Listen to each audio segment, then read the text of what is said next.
What's up, my dudes? This is Mounts and Fairy Tales, and I'm back from my business trip this weekend, and I'm back to the freaking patch notes, my dudes. So let's jump into this part 3 of the Season 3 Last Epoch patch notes. So we left off at the Acolyte passives here. So let's have a look at the changes being implemented to the Acolyte passives. Crimson Gluttony has been reworked. It now grants 1% missing health gained as ward per point, and 1% of current health drained per second per point. Okay. Veins of Power grants 8% increased bleed duration for you and your minions per point, from 6%. Okay, so that's buff. 2% buff though. Soul Aegis grants 4 minion armor per level from 3. Small buff. Ethereal Revenant now has a threshold bonus at 4 points, which grants the Revenant 1% more damage per combined minion skill level. Okay. Putrid Demise now grants 7% chance per point instead of 8% chance to poison nearby enemies on hit. Okay, so small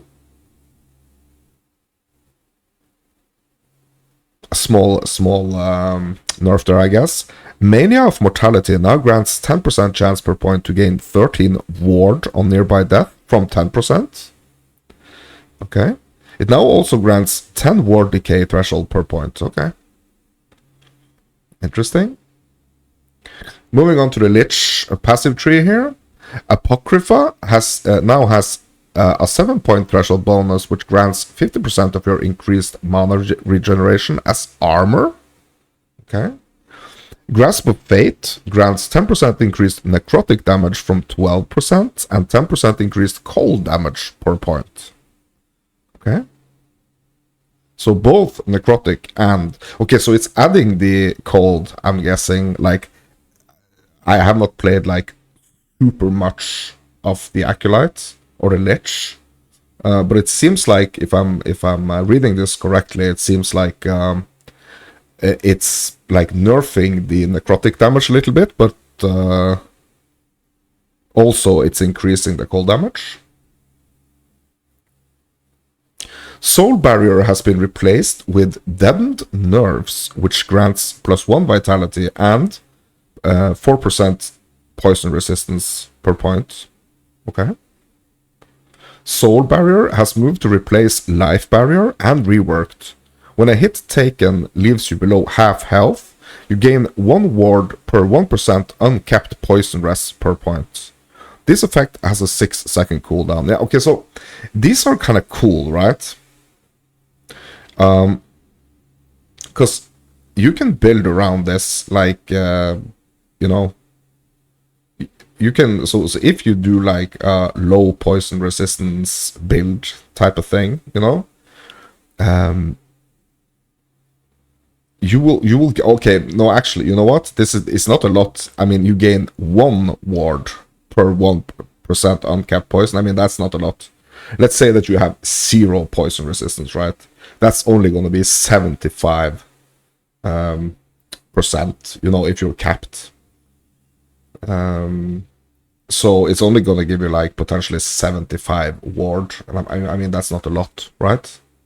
Spirit Lure has been replaced with Spirit Ward, which grants +5 ward per second, 2% physical resistance, and 2% necrotic resistance per point. Okay. Serrated Bones has been renamed to Biting Frost, and now also grants +7% frostbite chance for you and your minions. Yeah, so they've been adding like these nodes here that's really going to complement the new Primordial Uniques, I think. Harvested Legions has been replaced with Ethereal Menace, which grants 6% increased melee damage and +1 dexterity per point. Reaper now has 3-point threshold bonus, which grants +2 dodge rating per intelligence and 2% increased dodge rating per vitality. Added a new node, Scornful Blood, which takes the old position of Hollow Lich. Instead of healing you, Leech drains the health of an enemy with 6 meters every 0.25 seconds. Okay. Hollow Lich has been moved to require Scornful Blood and now grants 2% increased damage per 1% health leech per point, maximum of 3 points, from 10% increased damage per 1% health leech, max 1 point. Okay. Bed of Souls now has a 5-point threshold bonus, which grants 2% increased health regen per vitality. Crippling Insights has been renamed to Excoriating Insights and grants minus 1% elemental resistance per point instead of 5% reduced health regen per point. It now has a 5-point threshold, which grants 8% elemental penetration. Okay. Volatile Blood has been replaced with Executioner.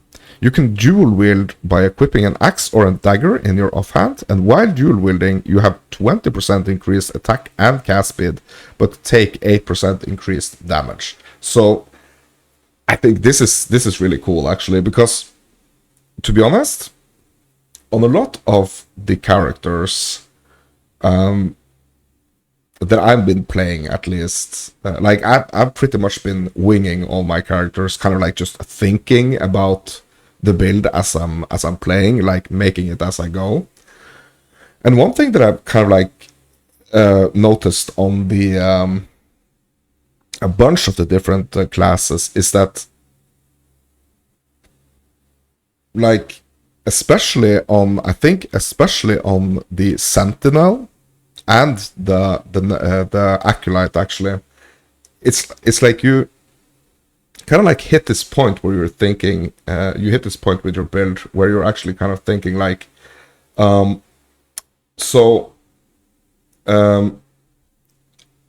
would really love to have like more damage right now, like even like more damage and more speed, right? And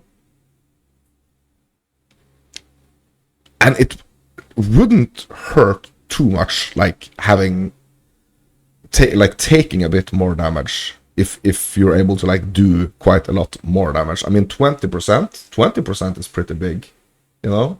That's I mean, 20% is like, yeah, that's really gonna make a difference, right? You're really gonna feel this change. So I kind of like been missing that a little bit, to be honest. Kind of like been missing a little bit of like the fact that you can actually kind of feel the changes when you are doing specific nodes.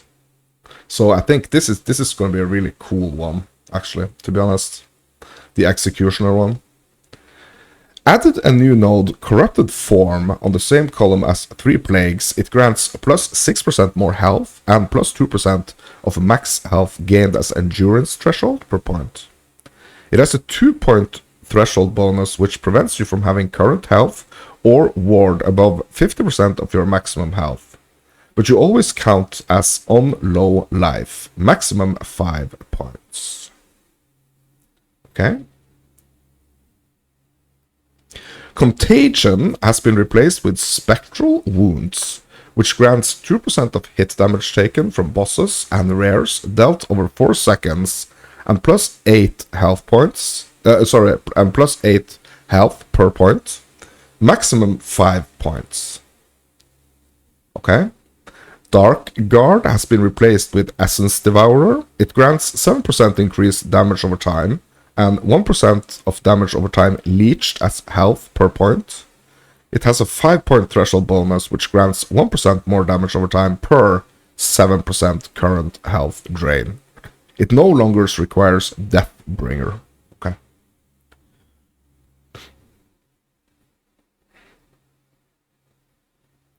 Elixir of Death has been replaced with Instruments of Death. It grants 2% increased movement speed with a dagger, 2% more damage with an axe, and plus 15 ward per second with a catalyst per point. Maximum of 5 points.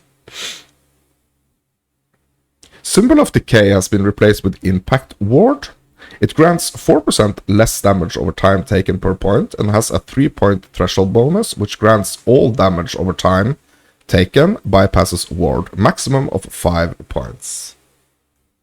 Decaying Form grants 2% less poison damage taken from 3% increased poison damage taken. Okay. It now has a 6-point threshold bonus, which grants 50% of all damage over time taken is taken as poison damage. Okay, yeah. Yeah, this is also a pretty cool one. Like, you could really build around this. Clairvoyant Insight now has a 3% threshold bonus, which grants when you critically hit an enemy, you gain 25% of your critical strike multiplier as ward. Max 3 times per 2 seconds. That's kind of a cool defensive one as well. Wands of the Fallen now grants 10% increased spell damage with no shield equipped, from requiring a one-handed weapon and no shield, and now has 3-point threshold bonus, which grants plus 13 spell damage with no shield. Corrosive Consciousness has been replaced with Accursed Feast, which grants 6% of damage leached as health, 66% increased health leech, and 66% increased leech rate. But leech stacks drop off when you reach 66% of health instead of 100. Maximum 1 point. Yeah, okay. Yeah, so this is also kind of interesting. So it's gonna keep giving you like a huge buff to your leech, right? All the way up to 66% of your health, but then it's gonna kind of like drop off, right? Mind over Body now has a 5-point threshold, which grants 5% of missing health gained as ward per second. Okay. Soul Maw has been replaced with Reaper's Malice, which grants plus 2 dexterity, 8% increased critical strike chance, and 4 ward gained on dodge per point. Maximum 5 points. Okay. So that was the Lich passive tree. Now let's move on to the Necromancer passive tree. Elixir of Hunger grants plus health from 5 plus 5 and plus 1 intelligence, previously plus once of hunger duration per point. It now has a 6-point threshold, which grants when you use a potion, kill the lowest health minion to restore health equal to 50% of its max health. Okay. Grave Thorns grants plus 1 vitality from 5% increased minion health. Okay. Plus 10 minion armor from 5% increased, and plus 10 minion damage reflected from plus 5. It now has a 3-point threshold bonus, which grants 2% increased minion armor per intelligence and 4% increased minion health per vitality. Okay. Cursed Blood now has a 5-point threshold bonus, which grants when one of your minions dies, enemies within 4 meters are marked for death. This can occur up to 2 times per 3 seconds. Okay. Blood Armor grants plus 6 minion health regen from plus 2 per point. Okay. Life Drinker has been replaced with a Soul Conduit, which grants plus 2 ward per second per point per minion you have active up to 20 minions. Bro, how many minions can we actually have? Like, I'm not like really tried to play like a minion heavy build here. So I'm really wondering, like, what's the freaking max cap of the minions? How many can you have? Mortal Tether now also grants plus 2% endurance per point. Mark of Punishment has been replaced with Towering Death, plus 5 health, plus 15 armor, and plus 50 stun avoidance per point. It has a 5-point threshold bonus, which grants minion stun immunity and 30% reduced bonus damage taken from critical strikes for you and your minions. Just gonna have a sip of coffee. Dark Retribution has been replaced with Invigorating Dead, plus 2 minion melee physical damage and 2% increased minion movement speed per point. It has a 3-point threshold bonus, which grants your minions gain 100% of their added melee physical damage as added throwing physical damage. Unbound Necromancy is now a 5-point node that grants plus 8% chance per point for summoned skeletons to re-summon 3 seconds after death. Its previous effect of plus 1 maximum skeletons for summer skeleton is now its 3-point threshold bonus. Okay. Wisp Weaver has been reworked. It now grants plus 7% minion frostbite chance and plus 20% minion freeze rate multiplier. Okay. Unearthed Arms has been replaced with Blood Feast. It grants plus 1 minion damage leached as health and 5% increased minion health. Soul Drinker has been replaced with Sharpened Bones. It grants plus 1 minion critical strike chance, maximum of 5 points. Effigies has been reworked. It now grants 2% of damage taken redirected to your lowest health minion per point. It has 3-point threshold bonus, which grants when one of your minions dies, your other minions restore health equal to 20% of its maximum health. Okay. River of Bones no longer grants increased minion health leech or minion freeze rate multiplier.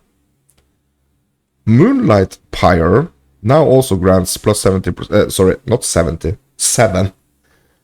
Moonlight Pyre now also grants 7% plus 7% minion damned chance on hit and plus 7% minion ignite chance on hit per point.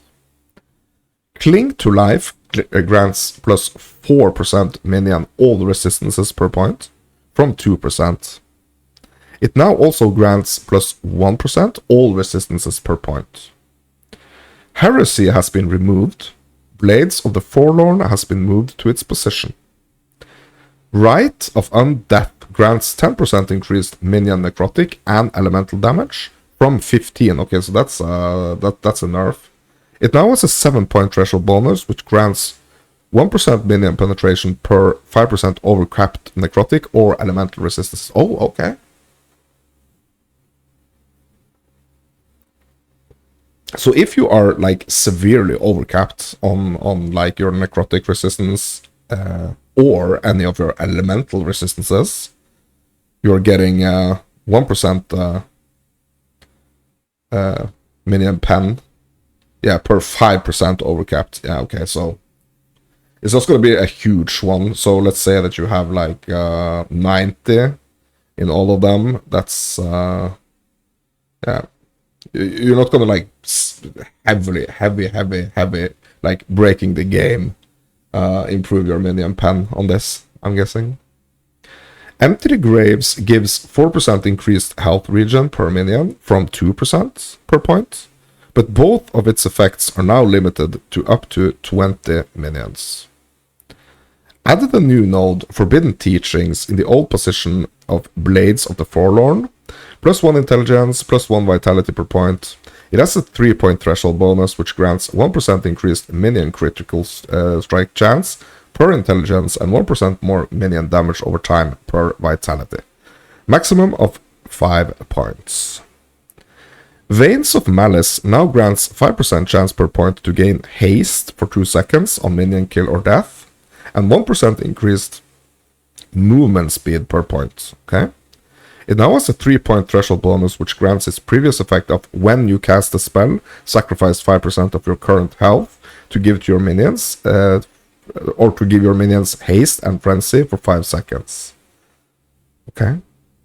Disciples of Necromancy is now a 5-point node that grants plus 2 minion spell damage and 2% increased minion cast speed per point. Its previous effect of plus 1 maximum skeletal mages is now a 3-point threshold bonus. Okay. Yeah, and now we have the skills. So the Flay skill, obviously, like we already been through this in one of the earlier patch notes or on one of the earlier Hype Week videos. But the Flay is really cool. Like it seems like a really cool AoE effect, and you could also kind of like set it up so it's also kind of like a dot. Added a new skill that requires 30% in the Lich Tree. That's the Flay. Spirit step up to 3 meters towards an enemy if not within range. Then perform a narrow rending slash.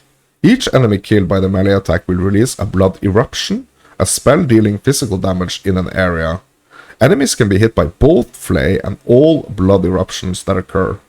Gains 2 melee physical damage per point of dexterity. The melee attack has 200% effectiveness of added melee damage. The blood eruption has 200% effectiveness of added spell damage. So, I mean, I'm really thinking like this skill is probably gonna be like one of the stars of the season 3 show. To be honest, let's have a look at the 3 nodes for the flay skill here. Plasma Fountain, 8% more blood eruption damage per point. Every second melee attack with flay which hits a boss or rare enemy has a 34% chance per point to trigger the blood eruption. Max 3 points. Okay, so this is so the Plasma Fountain is pretty much like buffing the blood eruption, right? Okay, next point, Hue, 12% more damage per point, 3% less attack speed per point, and -1 mana cost per point, max 3 points. Okay. Trepidation Blade, while using a dagger, flay has 10% more attack speed per point, max 3 points. Okay, so you can get attack speed, you can get like 30% attack speed if you're using a dagger, which is pretty cool. Because it kind of like incentivizes you to not like only run one type of setup, right? And what I'm also wondering is, because you are able to dual wield on the Necromancer now, on the Acolyte now, you're able to dual wield. So does that mean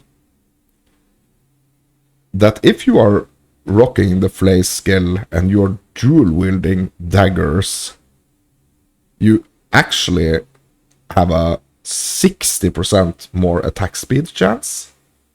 Like if you max it out, if you max out the Trepidation Blade, because that's gonna be a lot.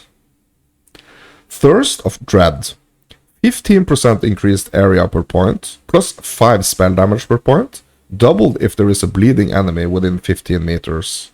Max 3 points. Okay. Blood Revelry. When you create a blood eruption, you gain a stack of Blood Revelry, up to 5. Direct uses of Harvest or Rip Blood can consume a stack of Blood Revelry to deal 10% more damage per point and gain 10% increased area of effect per point. Blood eruptions have a -70% reduced delay before erupting. Max 4 points. Okay, so you can set up your blood eruptions to do like a lot of damage, but it's not gonna happen that often, right? It's gonna be a buff to like how often that can actually happen. Spirit Stride, 20% increased Spirit Step, maximum distance, 12% chance per point to gain haste for 2 seconds when you directly use flay and hit at least one enemy. This chance is tripled if flay is a traversal skill. Max 3 points. Okay, so what this passive actually, or this skill passive actually made me think of is like the fact in Path of Exile, where you can actually mix and match like all these different skills on like all the different characters, basically, or different classes. It really makes me think like how cool it would be if that was the case for the for Last Epoch as well. Like you would be able to have like the different masteries and the different skills from all classes on all classes. Okay, Transference. Hitting a boss or rare enemy with Flay's melee attack transfers your active aura of decay to them for up to 6 seconds, max 1 point. Open wounds. When you directly use Flay and hit at least one enemy with a melee attack, your active aura of decay gains 2% increased radius and 2% more ailment frequency per point for 4 seconds. Max 3 points. Okay. Blood-soaked blade. 25% of the melee damage on your equipped axes or daggers is also applied as spell damage for the blood eruption per point. Max 2 points. Yeah, so the blood-soaked blades is gonna work great with the revelry, right? So those two together is probably gonna make a big bang. Deadly plot. Flay and all skills triggered by its skill tree deals 5% more spell damage per point per 100 maximum mana. This includes skills which have their own skill tree, such as Chaos Bolts, as long as they are triggered by this tree. Plus 2 mana cost per point, max 2 points. Okay. Chaos Rep. Directly using Flay and hitting at least one enemy with a melee attack has a 0.5 chance 0.5% chance per point per maximum mana to release a Chaos Bolt towards an enemy. Consumes 2 mana per Chaos Bolts, max 2 points. Okay. It's just going to be like an little extra attack when you use Flame. Go for the throat. Plus 2% critical strike chance and 0.5% of damage leached as health per point. Max 3 points. Okay. Marrow Gnawer. Plus 15% critical multiplier per point. Critically hitting at least one enemy with Flay's melee attack. Has a 25% chance per point to release Marrow Shards towards another nearby enemy within 6 meters. Max 4 points. Yeah, this is pretty cool.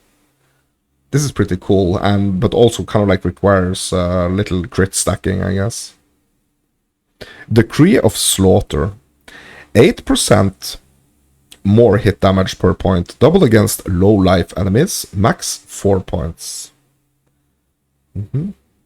Corrosive Slash. Flay inflicts exposed flesh on hit, a curse which reduces cold resistance and armor, and increases the target chance to be frozen. Max 1 point. Yeah, so this is going to be one of the, like, the frost stacking, I guess. Misfortune. Blood Eruption has 8% increased area and deals 8% more hit damage per point for each of your curses that was on the enemy. Max 4 points. Okay. Spirit Gazer. Blood Eruption consumes 2 mana to release a Wandering Spirit. This can trigger up to 2 times per point per 4 seconds, max 3 points. Bro, there are so many nodes actually on this skill on this skill tree alone, like skill passive tree. Gravecrawler, plus 25% chill chance and 8% more damage per point, max 4 points. Blood Waltz. Blood Eruption spreads all bleeds on that enemy to one other enemy within its range per point. Max 3 points. Yeah, so that's going to be another freaking node that you want to go for if you're rocking Flay. Doom Whisperer. The Spirit Step is removed. 10% increased attack speed. Max 1 point. Okay. So it's going to remove the Spirit Step that actually is like a gap closer when you're using Flay. Doom Whisperer. Sorry, that was the one we just did. Exquisite Blood. The melee attack is removed. Flay is now a spell that creates the Blood Eruption. It scales with cast speed instead of melee attack speed. Modifiers to attack speed on this tree now affect cast speed. Okay. Okay, so it's only gonna do the Blood Eruption. Moving on, Hemorrhage, plus 25% bleed chance and 10% increased bleed duration per point, max 3 points. Dismember, plus 25% bleed chance, 15% more damage over time, and 3% less attack speed per point. Max 4 points. Okay, that's going to build a bunch of bleed chance, but what I'm really thinking here is like, excuse me, there is a primordial unique, right? That's gonna like turn potentially like all the different like bleed, ignite, all the ailments is gonna turn them into like a specific other ailment. So this is probably gonna be a good one if you're trying to like do like a super build with all focus on like just one ailment. Corrupted blood. Bleed chance from all sources is converted to poison. Max 1 point. Yeah, so yeah, this is also one of those nodes. Frostblight. Base damage is converted to cold. Bleed chance from all sources is converted to frostbite. 80 freeze rate, max 1 point. Yeah, okay, so maybe it's not the primordial unique item. Actually, it's actually these nodes. That's gonna give you like that's gonna turn like all the other ailments into one specific direction. Chill of the Grave, 10% more hit damage to chilled or frozen enemies per point, plus 10 freeze rate per point per active skeleton or bone golem, max 4 points. Okay. Scent of Death, Flay inflicts marked for death for 1 second per point. Flay instantly kills enemies below 3% health per point, max 4 points. Yeah. Soul Ripper. Base damage is converted to necrotic. Bleed chance from all sources is converted to damned. Prince of Pain. If you directly use Flay and hit at least one enemy, but do not hit a boss or rare enemy, a spectral copy of Flay strikes a random nearby boss or rare enemy. Max 1 point. Bro, that's it. Yeah, this is an interesting one. Yeah, interesting. Macabre Dance. Directly using Flay and hitting at least one enemy reduces the remaining cooldown of Reaper form or Reap by 6% per point. This can occur up to 3 times per use of Reaper form or Reap. Max 2 points. Okay. Spectral Nightmare. Directly using Flay and hitting at least one enemy has a 10% chance per point to trigger a spectral copy of Flay against a nearby enemy if one would not be triggered otherwise. Spectral copies of Flay have 20% increased area per point, max 3 points. Occult Offerings. Directly using Flay consumes 9% of your current health and ward. Okay. Flay gains plus 1 melee damage per point per 30 health consumed, and plus 1 spell damage per point per 30 ward consumed by this effect. Up to 12 of each per point. Max 4 points. Yeah, this is kind of interesting. So if you are like building like really defensive and you have like a lot of health and a lot of ward, this node is actually going to help you do some more damage. Like, so if you you made some decisions, right? You decided, you wanted to build like focus on life and ward.